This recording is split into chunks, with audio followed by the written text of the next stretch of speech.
Hey, how's it going? My name's Nat. Let's see what's making news.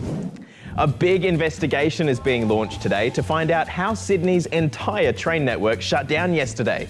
It affected hundreds of thousands of people, and today, some Sydney-siders are still pretty angry. Here's Justina to fill you in. Yep, there were absolute scenes in Sydney yesterday. People were stranded on trains, locked out of stations, and, well, to put it bluntly, really angry. What is this? On TripView, it says it was delayed by 53 minutes. It's all because of a communications system error, which meant all trains were ground to a halt, just in time for peak hour. I've just finished work and it's absolute chaos here. To make matters worse, it overwhelmed alternate transport, and trip fares on ride-sharing apps absolutely skyrocketed. Tried to get an Uber home, it's like a 15-minute wait, which is too long. It's $100. So today, people are asking a lot of questions. A key responsibility of state government and the Premier is to run a reliable public transport system. A big investigation is underway to get to the bottom of why it happened and how to make sure it doesn't happen again. But the head of Sydney Trains has ruled out a cyber attack. For now, things are back up and running. Uber and Sydney Trains say they'll look at refunding people who were charged huge fees to get home. And the state's Premier, Dominic Perrottet, has announced there'll be a free day of travel soon to make up for all this chaos. Our Prime Minister, Anthony Albanese, is in India. He's meeting with his Indian counterpart, Narendra Modi, as part of a 4-day trip to discuss all things education, trade, energy and defence. He touched down in Ahmedabad just in time to celebrate Holi. It's an annual festival of colour and is one of the biggest events on the Hindu calendar.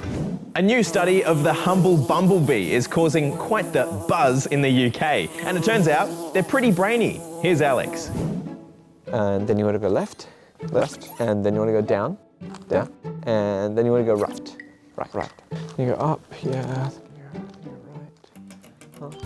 Okay, it might not have happened exactly like this, but scientists at the Queen Mary University of London have just discovered that bees are smarter than we once thought.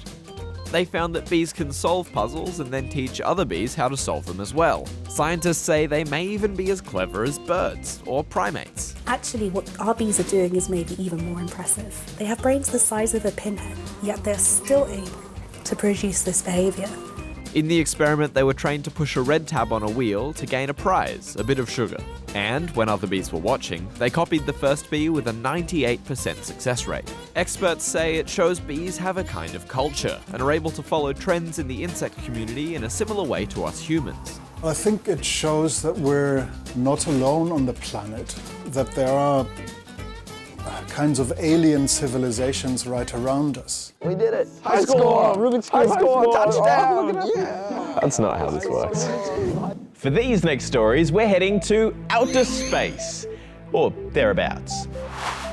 First up, to Adelaide, where Australia's first female astronaut is gearing up to head to Germany for astronaut training.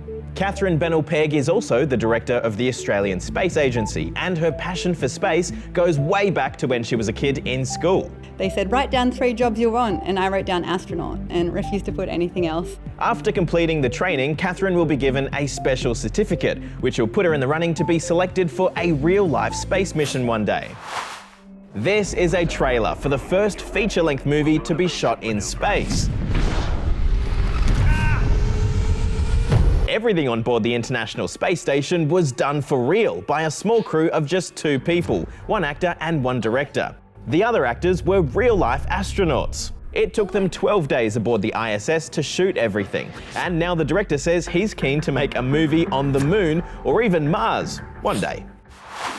And finally, to Cape Canaveral in the US, where a 3D printed rocket has been preparing for liftoff. This is the world's first 3D printed rocket. It is by far the most amount of 3D printing content of any other product ever made that we're aware of. But sadly, just 1 minute before liftoff, the launch was called off, with technical difficulties being to blame. If the rocket does eventually make it to space though, it'll be the first 3D printed rocket to do so. Well, that's all from us today. We'll see you tomorrow. Bye for now.